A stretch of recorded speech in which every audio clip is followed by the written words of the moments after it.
Eu não sei se você foge das notícias, foge do que está acontecendo no mundo.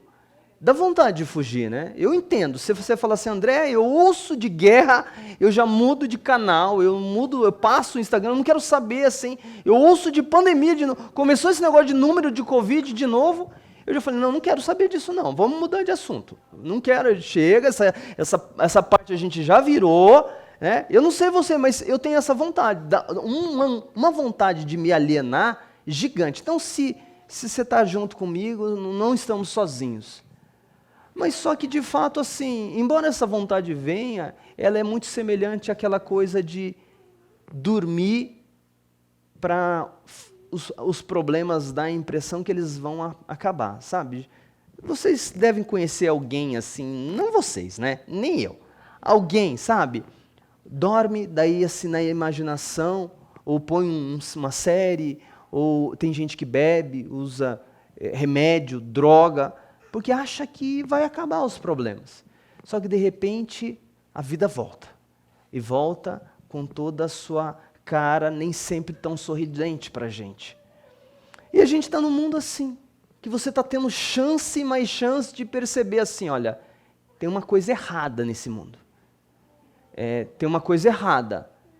O clima está errado, os povos estão estranhos, o mundo está estranho. Mas não é agora, tá? É que a gente às vezes se distrai bastante. Ele está errado há muito tempo. E é curioso que você talvez não ponderou por que você pensa que ele está errado. Porque alguns de nós poderíamos falar assim, não, é assim mesmo, gente. É assim mesmo, o mundo é desordem, caos, guerra, vingança, morte, assassinato, crianças sofrendo, enchente, seca. O mundo é assim, está esperando o quê melhor? Não, mas alguma coisa lá dentro do seu imaginário, dentro do meu coração, diz assim, ó, né, tá errado isso aí. Se você não sabe, mas você não tem nenhum comparativo, né? Porque quando você tem um comparativo, daí você fala assim, olha, não, aqui está uma realidade adequada, ajustada, e aqui a realidade deturpada. Eu sei que está deturpada porque comparo com a realidade estruturada. Comparo as duas e falo assim, isso aqui está errado. Referência que a gente chama isso. Qual é a referência do mundo fantástico e perfeito que você tem? Você nunca visitou esse mundo. Desde que você nasceu, você está num mundo destroçado. Família bagunçada, né? A do vizinho. A sua não, a sua é excelente, extraordinária, igual a minha. É um espetáculo de coisa bonita. A saúde.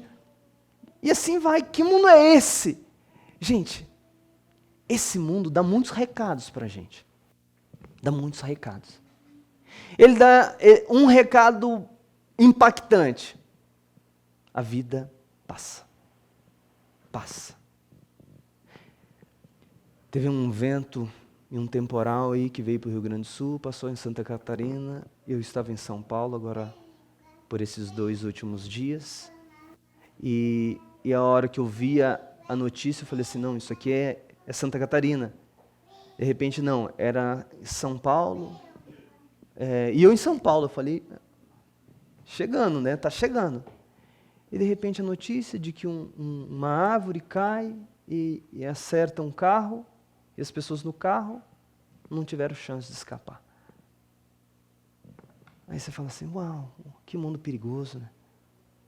Aí você fica pensando, será que eu vou voltar para Curitiba?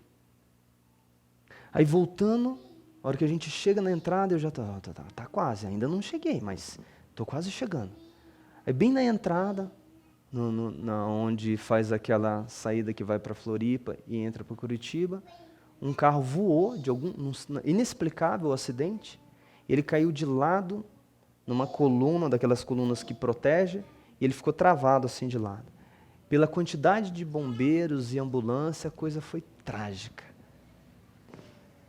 De novo, e eu pensando nessa mensagem, né? A última chance. Normalmente eu falo dessas coisas em velório. É bem propício para falar disso.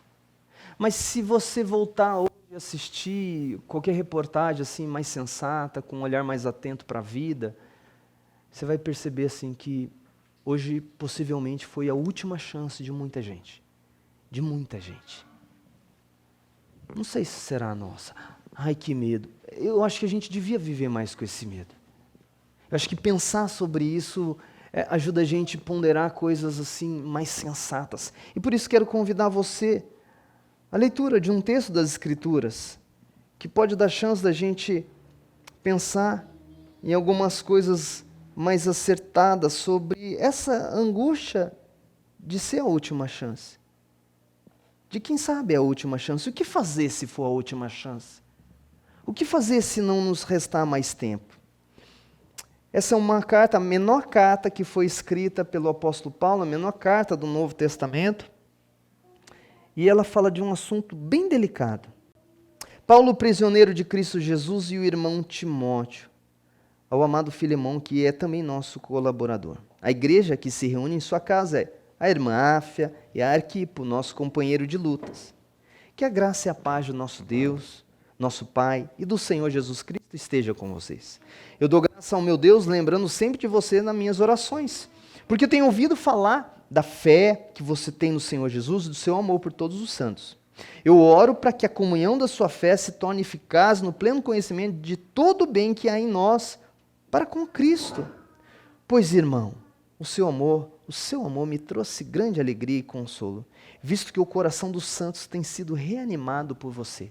Paulo está escrevendo para um cidadão romano, abastado, era alguém com razoáveis recursos.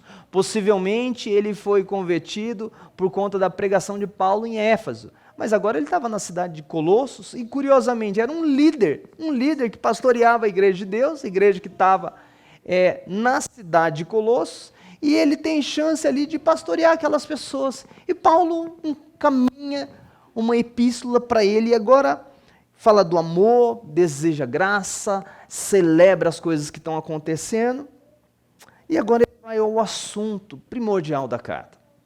Pois bem, ainda que eu sinta plena liberdade em Cristo para ordenar a você o que convém ser feito, na caminhada cristã, as lideranças vão tendo sobre a gente uma certa responsabilidade, uma certa capacidade de direcionar a nossa vida em razão daquilo que é feito por nós, em Cristo.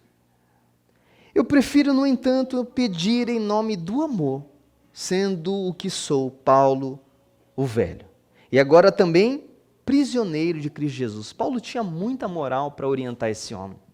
E lembra disso, né? Eu podia te mandar, mas eu vou fazer diferente.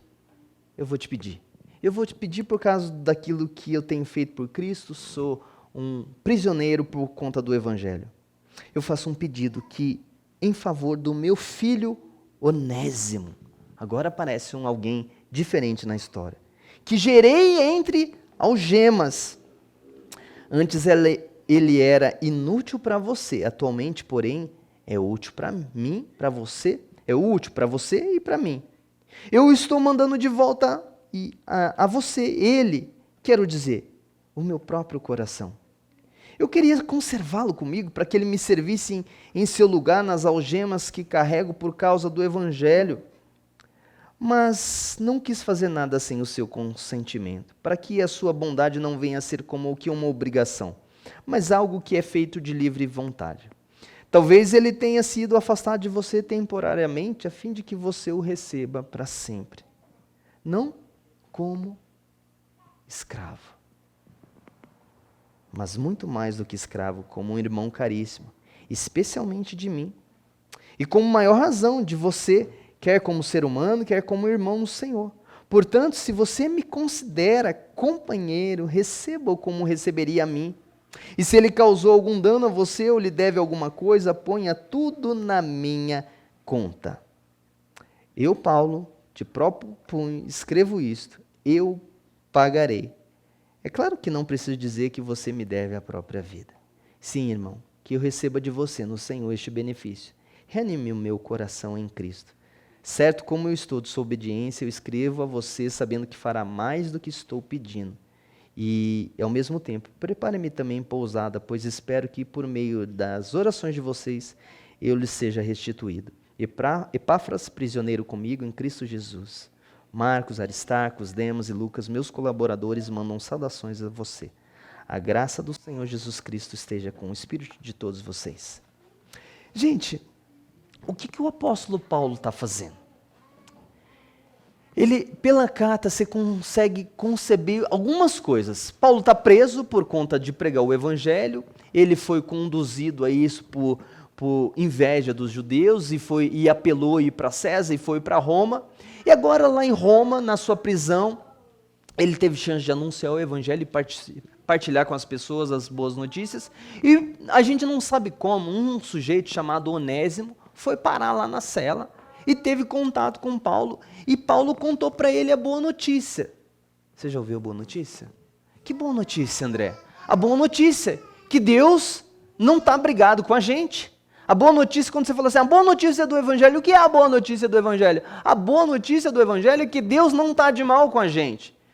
Mas deveria. Porque para você entender essa boa notícia do Evangelho, você tem que entender que eu e você aprontamos, fizemos coisas terríveis, fugimos de Deus. Somos incrédulos, somos egoístas, somos autocentrados, somos rebeldes, nascemos assim. Nascemos nessa conjuntura de falar assim, olha, não queremos buscar a Deus. Não temos esse anseio profundo no nosso coração, tanto que, vez por outra, é alguma situação da vida que aperta um monte, que de repente a gente fala assim, eu acho que eu preciso dar atenção para esse ser superior aí e descobrir. Alguma coisa chegou no nosso coração que fez a gente ser quebrantado e voltasse para Ele. E daí quando a gente volta-se para Ele, a gente fica se perguntando assim, o que eu faço? O que eu preciso fazer? O que eu preciso fazer para ser aceito? Não é assim? A religião diz isso. Já sei, vou na igreja, já sei, vou fazer as coisas boas, já sei, vou ajudar as pessoas, vou tentar ser um bom cidadão, vou ser um bom profissional, porque eu não vou ser um bandido. E talvez Deus me aceite. Só que daí quando você chega mais pertinho das Escrituras, você descobre assim, olha, o salário do pecado é a morte. O salário do pecado é a morte eterna. E aí você descobre assim, o que é pecado? É toda e qualquer transgressão da lei de Deus, ainda que seja por 1 milímetro. André, explica melhor isso aí. Então, sabe essa coisa da inveja? Então, se você invejou alguma vez, um pouquinho, qualquer pessoa que seja, você já está condenado. Não sou eu que estou dizendo, são as Escrituras, que traz esperança, ela conta isso. Daí você fala assim, qual é a boa notícia isso? A boa notícia é que Deus, mesmo sendo dono de toda a justiça, e percebendo toda a nossa inclinação para abandoná-lo, Ele vem na nossa direção. Entra na história para dizer para a gente, olha, eu vou dar um jeito de resolver o seu problema comigo, porque você não pode pagar o seu custo. O seu preço é alto demais, a sua condenação é gigante demais, você não vai dar conta. Então a única chance que você tem sou eu resolver o problema para você. Você fala, ótimo Deus, essa negociação é excelente. Ele fala, não, mas eu vou te mostrar o que eu tenho que fazer. E daí ele vem, encarna-se, o Filho de Deus se faz gente, o bebezinho na manjedoura que você vai celebrar agora no Natal e dizer Feliz Natal para todo mundo. Quem é esse? É o Filho de Deus. E o que ele veio fazer? Ele veio viver a vida, mostrar a face do Deus Altíssimo, mostrar como Deus é maravilhoso, como Deus é amoroso, para que a gente conheça a face do Deus Altíssimo. E o que acontece? Ele morre numa cruz, e não é acidental. Ele morre para salvar.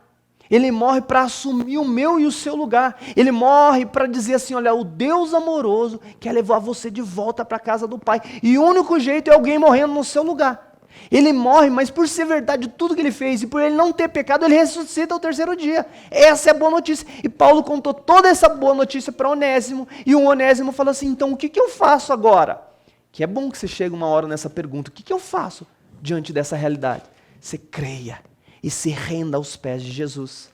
E aí o que vai acontecer? Você vai viver uma nova vida, uma vida agora plena no reino de Deus. Pronto. Onésimo agora, em contato com Paulo, é um discípulo de Jesus. Só que Onésimo saiu. A gente precisa fazer uma transposição cultural gigante no tempo, porque falar de escravos hoje é difícil para a gente, mas era essa a realidade do Império Romano. Um senhor mais abastado, um patriarca familiar ali, com um pouco mais de condições, sendo um cidadão romano, ele tinha escravos dentro da sua casa. Onésimo era um desse, que possivelmente roubou alguma coisa do seu senhor, ou cometeu algum deslize feio e precisou fugir. Pela lei romana, o Filemão poderia mandar prender e castigar, inclusive com a sentença de morte, porque Onésimo era propriedade dele pelas leis do império. Agora, tem gente que questiona, Cláudio, fala assim, olha, é um absurdo que a Bíblia não fale contra a escravidão. E você descobre que a Bíblia, ela explode a escravidão no âmago. Não com luta, não com a igreja cristã e os discípulos de Jesus não foram orientados para fazer passeata contra o império. Porque eles estavam sendo perseguidos o tempo inteiro. Sempre foram fugitivos. Na verdade, os piores momentos da igreja cristã foi quando ela se tornou poderosa. E infelizmente continua sendo assim. A gente tem ser humano, bastante problema com o poder. Gente, agora, olha que curioso. O apóstolo Paulo está sabendo.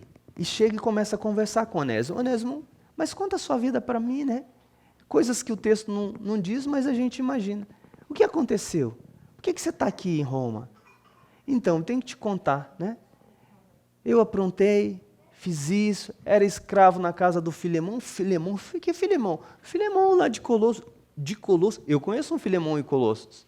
É um líder de uma comunidade lá, uma igreja se reúne na casa dele. E daí? E dá-lhe contar a história. E aí eu fico imaginando as coisas que Paulo deve ter ficado sabendo e como ele orientou esse sujeito. Porque essa carta, ela se trata do quê? De como Filemão ia ter que receber esse sujeito, que tinha prejudicado o próprio Filemão, e agora o apóstolo Paulo está escrevendo assim, olha, eu estou te encaminhando Onésimo, que é um filho. Eu gerei ele aqui, ó. Ele crê no Senhor. Ele não é mais o seu escravo, agora ele é um irmão em Cristo Jesus. E eu quero que você receba ele, não mais como um escravo, mas como um irmão. Eu poderia te ordenar, mas eu vou fazer um pedido. E deixa eu dizer, tudo que você possa querer cobrar dele, porque ele está te devendo, ele te defraudou, lança na minha conta. Esse é um texto que Paulo não fala da obra de Cristo. Esse é um texto que o apóstolo Paulo não prega sobre a ressurreição, sobre a expiação, sobre as coisas que são muito do coração da teologia cristã. No entanto, só do jeito que ele faz isso, ele encarna a própria realidade do Evangelho. Porque quem é esse que fala assim, olha, aceite, porque eu vou pagar o preço? Todos os cristãos de um pouquinho mais de tempo, quando alguém diz isso, já sabe, fulano, aceite-os, pai, eu pagarei o preço deles. Já ouviu essa história em algum lugar? O que Paulo faz aqui é exatamente replicar a notícia do Evangelho. A notícia do Evangelho é de um Jesus que diz assim para o nosso Pai, o Deus Criador, aceite-os, porque o preço deles eu estou pagando nessa cruz. Paulo encarna o Evangelho e aplica isso à realidade de uma cultura tão complexa e de um problema tão terrível que é a escravidão. Isso está no texto. O que não está no texto é a orientação de Paulo para Onésimo, que a gente pode suspeitar, e é dela que eu quero falar. Porque é o seguinte, o apóstolo Paulo percebeu a serventia de Onésimo. Onésimo não apenas se converteu, mas começou a ajudar Paulo. Paulo diz isso, fala assim, olha, ele é muito útil para mim, e eu queria até conservá-lo aqui comigo, mas eu estou te mandando ele de volta. Agora, veja bem comigo, você consegue imaginar a conversa de Paulo com Onésimo? Onésimo, você está livre no Senhor agora, né? E porque você está aqui, não está em Colosso, nem trabalhando mais como escravo, você está. Fugiu de lá, né? Fugiu. Aprontou? Aprontei. Agora você é um discípulo de Jesus. Eu sou um discípulo de Jesus. Então eu tenho que te dizer algumas coisas. O Senhor Jesus, o Onésimo. Paulo, conta. O Senhor Jesus diz o seguinte. que a gente tem que acertar as coisas na nossa vida. Você sabia? Como assim, Paulo? Esse negócio de fazer o que dá na sua telha e deixar a conta para os outros, não é assim não. O Evangelho, ele ensina a gente que a gente tem que acertar a nossa vida. O Senhor Jesus, ele ensina no Sermão do Monte, de que se você vai levar a sua oferta no altar, e se você lembra que o seu irmão tem alguma coisa contra você, não entrega a oferta no altar. Que altar é esse? Ali era o contexto do culto do Antigo Testamento. Eles levavam uma oferta, poderia ser de cereal ou um animal, ofertando a Deus como uma dádiva. Era um gesto de adoração. E o Senhor Jesus diz assim, a adoração a Deus não pode comprometer a nossa realidade horizontal. Se os relacionamentos estão todos deturpados, você vive uma vida que prejudica as pessoas, está querendo servir a Deus, está tudo ok servir a Deus, mas o serviço a Deus, a adoração a Deus, o culto a Deus, deve ser precedido de posturas de acertar a própria vida. Você precisa arrumar suas contas. Você tem pendências com as pessoas, arruma isso daí. Eu queria dizer uma coisa para você, gente.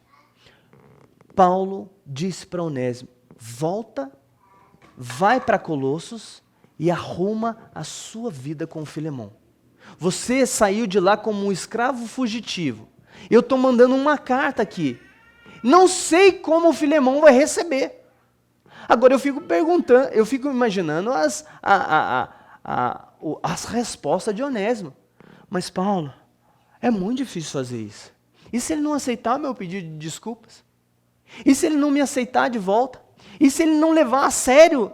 Olha, o que ele vai fazer está nas mãos dele. Você tem que fazer uma coisa só. Voltar para lá. Se encaminhar para lá. E fazer o quê, Paulo? Pedir perdão. Você tem que ir lá pedir perdão para o Filemão. Então quem está levando essa carta, gente, e quem entregou essa carta, por que a gente sabe? Porque foi o próprio Onésimo que levou a carta para o Filemão. E entregou essa carta para o Filemão acerca do seu próprio ato. Para quê? Para pedir perdão. Sabe, a vida cristã é a notícia de um Deus que restaura, num primeiro momento, a nossa relação com Ele. Mas se isso é verdade, a gente tem que ajustar as nossas relações. E eu acho que quando a gente pensa em última chance, eu fiz uma pesquisa, encontrando e fuçando de curiosidade essa semana assim, o que as pessoas pensam se fosse o último momento delas? E eu entrei num site de postagem das pessoas, o que elas fariam se fosse o seu último dia, sua última hora, os seus últimos momentos de vida. Gente, é impressionante. Além de muitas falas passar um tempo junto com as pessoas que eu amo, outras pessoas, tem gente que aproveita para bagunçar, falar de comer um monte, passear, mas boa parte dos assuntos, daqueles que levaram, deu a entender assim pelo que eu li, levaram a sério a pesquisa, foi assim, acertar as minhas pendências com as pessoas que eu estou em conflito. Eu fiquei pensando nisso bastante. Sabe, se você é um discípulo de Jesus, que com uma frequência razoável está presente numa comunidade de fé, não faz o menor sentido cantarmos aqui, entregarmos dízimos, ofertas, ouvimos pregação e não resolver as pendências que depende da gente resolver. Que pendência, André? Os problemas que eu e você causamos nas pessoas. As feridas que nós abrimos nas pessoas. E que você lembra delas, você aprontou. Olha, vai arrumar a sua vida. Isso primeiramente porque é uma realidade de compromisso com Deus. Mas num segundo momento, é porque é muito difícil. E eu não sei se tem gente aqui que vive com isso. olha, eu deveria ter pedido perdão antes daquela pessoa partir. Deus ajuda a pessoa a tratar disso, ajuda, mas é um peso difícil de carregar. Então aproveita. Aproveita, assim, que o mundo está nesse caos todo. E imagina que, de repente, o caos pode virar-se para mim, para você. Eu penso que ali você vê o nível de sensatez que esse tipo de conversa traz. Se fosse a última semana, a nossa próxima última semana. Tem um monte de coisa que não dá para parar de fazer, mas como fazer? Como lidar? O que valorizar e o que desprezar? Sabe, esse ponto da vida, arrumar naquilo que está na sua capacidade, faça isso. Aproveite como Onésimo, que pega a carta, ouve a orientação de Paulo e volta para resolver a vida com quem ele tinha prejudicado. Aproveita para fazer isso. Eu vou dizer uma coisa para você, no ambiente cristão, às vezes, o ambiente cristão, é difícil falar em um ambiente cristão, né? Existem diversos, variadíssimos. Então a gente não consegue dizer que aquilo que acontece aqui acontece em todos. Muito longe disso. Mas uma preocupação que os cristãos têm é de falar assim, poxa vida, se eu não resolver as minhas pendências, como eu vou me encontrar com Deus? Essa é uma pergunta. André, muito prática, né? Eu tenho algumas pessoas que eu precisava pedir perdão e tentar arrumar as coisas com elas por causa daquilo que eu aprontei. Se não der tempo, se acabar agora para mim, um infarto, alguma coisa, o que acontece? Olha, a boa notícia do Evangelho é que nós não somos aceitos por Deus porque eu fui lá pedir perdão para a pessoa. Eu não sou aceito por Deus porque agora eu peguei a lista gigante de todas as pessoas que eu prejudiquei e estou indo uma atrás da outra, ligando, marcando um encontro e arrumando. Daí você fala assim, agora que eu já resolvi todas, nossa, agora eu estou beleza com Deus. Não é isso que nos torna aceitos. O que nos torna aceitos por Deus é porque uma pessoa foi resolver toda a conta. Essa é a base da fé cristã, essa é a base da nossa paz, essa é a base da nossa confiança. Só que alguém que realmente acredita que Jesus fez tudo para deixar a vida dela quites, leva Jesus tão a sério, que leva Jesus a sério nesse quesito também de arrumar a vida. Só que daí aqui aparecem alguns problemas. André, por que a gente não vai? Eu vou dizer alguns para vocês. Quando a gente não reconhece nem os nossos erros diante de Deus, é muito difícil a gente reconhecer diante das pessoas. As Escrituras, em vários textos, contam que Deus dá graça aos humildes e rejeita os soberbos. Tem um texto bem explícito dizendo exatamente isso. E tem um outro texto contando a historinha de um religioso fariseu que ficava dentro do templo, dentro da igreja, dizendo assim, Deus, muito obrigado, porque eu não sou como esse tanto de gente errada. E daí tinha, a longa distância, um cobrador de impostos, possivelmente corrupto, que dizia assim, Deus tem misericórdia de mim, que sou pecador. Jesus disse que o justificado, o perdoado, o salvo, não foi o religioso, arrogante, que batia no peito, se achando melhor, mas foi o humilde que pedia misericórdia e perdão. Gente, nós começamos a arrumar a vida com humildade diante de Deus, confessando, eu errei. Eu errei. Sabe, essa história só foi possível, essa carta ser escrita, porque o Onésimo concordou de ir. Paulo não ia escrever essa carta sem o Onésimo concordasse. O Onésimo precisou chegar aquele momento e falar assim, ó, eu prejudiquei Filemon. Agora imagina o que aparece entre esse confessar a culpa e a solução. Mas Paulo, veja bem, ele é um senhor de escravos, não tem ideia de quanto eu trabalhei para esse homem, de quanto eu fiz por ele, sem recompensas. Porque é isso normalmente que aparece na hora da gente resolver os nossos problemas. A gente arruma as justificativas e assim, não, eu fiz errado, mas você fez isso, eu fiz por isso. A gente arruma a justificativa. Gente, nós precisamos confessar, falar assim, eu estou errado. E primeiramente falar assim, Deus me perdoa, porque eu prejudiquei essa pessoa, porque eu não falei a verdade, porque eu não entreguei para ele ou para ela o que era devido, porque eu revidei com um peso desproporcional, porque eu fiz isso, fiz aquilo, Deus me perdoa. E Deus vai perdoar, mas Deus vai falar assim, olha, vai falar com ela também. Gente, que vergonha que dá, né? Que vergonha que dá.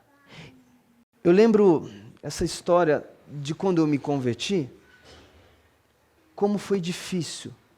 E, bem no caminho que eu ia para a igreja, na esquina, a igreja que eu me converti, eu virava, e ali eu virava, passava em frente a uma casa de um menino, eu me converti com 19 anos. Então tinha um amigo ali, que a gente cresceu junto da infância, mas depois por causa de uma namoradinha, cuidado com as namoradinhas, elas são culpadas de tudo.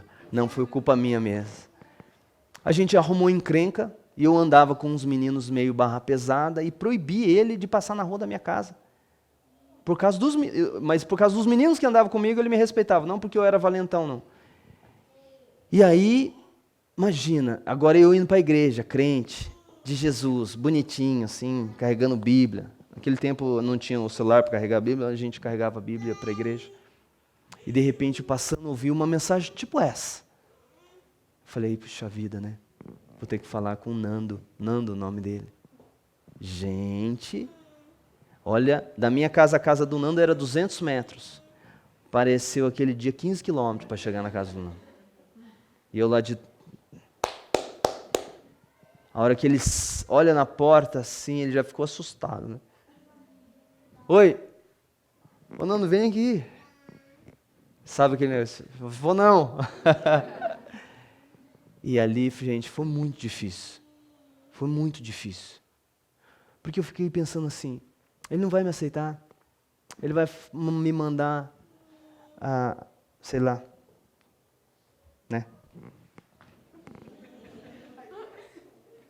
Eu pensei muitas coisas, foi muito difícil, gente. Mas acho que a parte mais difícil é falar assim, olha, eu errei. Porque isso humilha. Humilha. E é assim que é.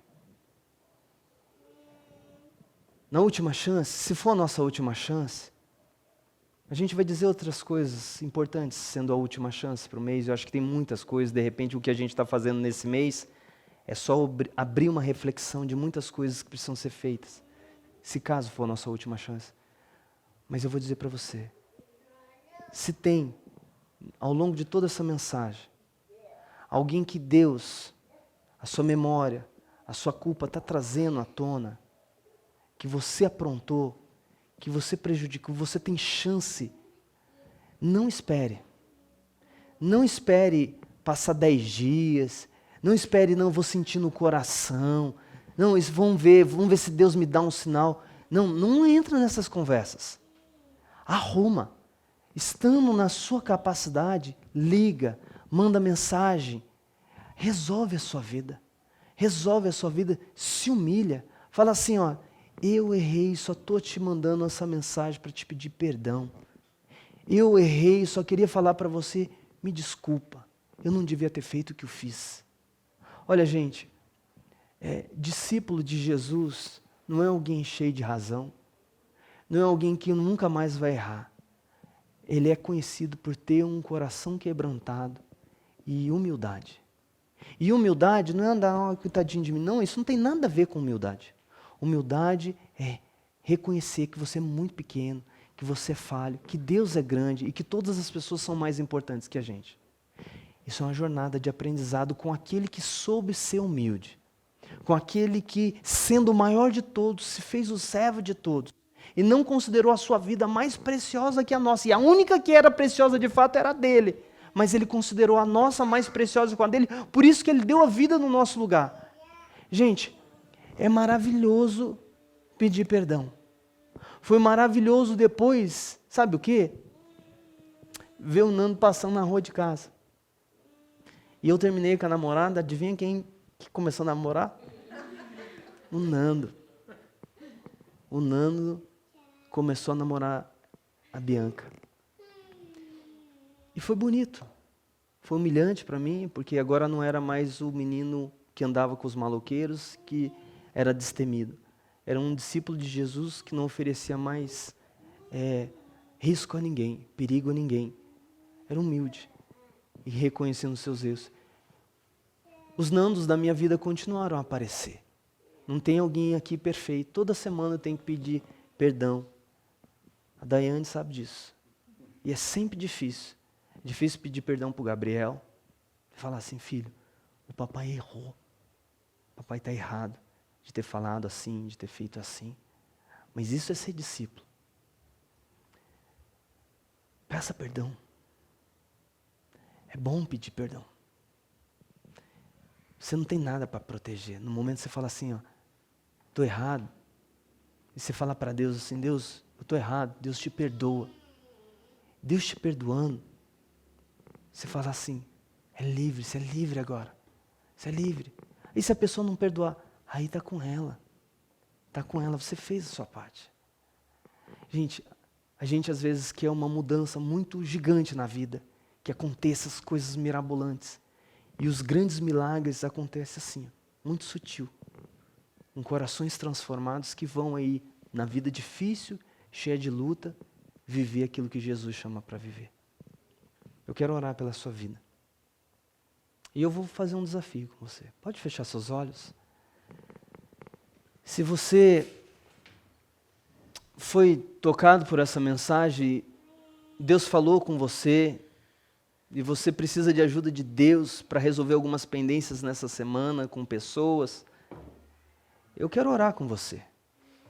E eu vou pedir para você ficar de pé. E continua de olho fechado. No final eu vou pedir para todo mundo ficar de pé, então você não vai ficar exposto. Mas eu quero que você dê um passo diante de Deus. Isso aí é você dizendo para Deus, Deus, eu vou resolver essa semana. Fica de pé. Fica de pé para orar. Fica de pé, eu vou orar com você. Fica de pé. Se tem gente que você vai falar, eu vou mandar uma mensagem, eu preciso me acertar, eu preciso me arrumar. Fique de pé. Eu quero que todo mundo de olho fechado, todo mundo fique de pé agora. Todo mundo que fique de pé. E a gente vai orar. Senhor amado, o Senhor conhece as nossas culpas. Não tem como a gente se esconder delas. Nós sabemos e o Senhor sabe exatamente o que a gente fez de errado. E a gente quer primeiro aqui pedir perdão ao Senhor. Nos perdoa. Perdoa, meus irmãos. Perdoa, Senhor. Derrama o teu perdão. Derrama o seu perdão sobre eles, Senhor. Alivia a culpa, alivia, Senhor. Mostra para eles que todo o castigo que eles merecem foi despejado sobre o nosso Salvador amado. E eles estão livres de toda condenação, eles estão livres de toda culpa, Senhor. Os abençoa agora. Mas, Senhor, que o Teu Espírito nos capacite, abra, Senhor, todas, Senhor, as circunstâncias para que esse caminho de reconciliação promova a Tua glória, Senhor. Não a nossa exaltação, não apenas a nossa absolvição, mas a glória do Teu nome. Senhor Deus, esse texto que lemos é o texto da reconciliação.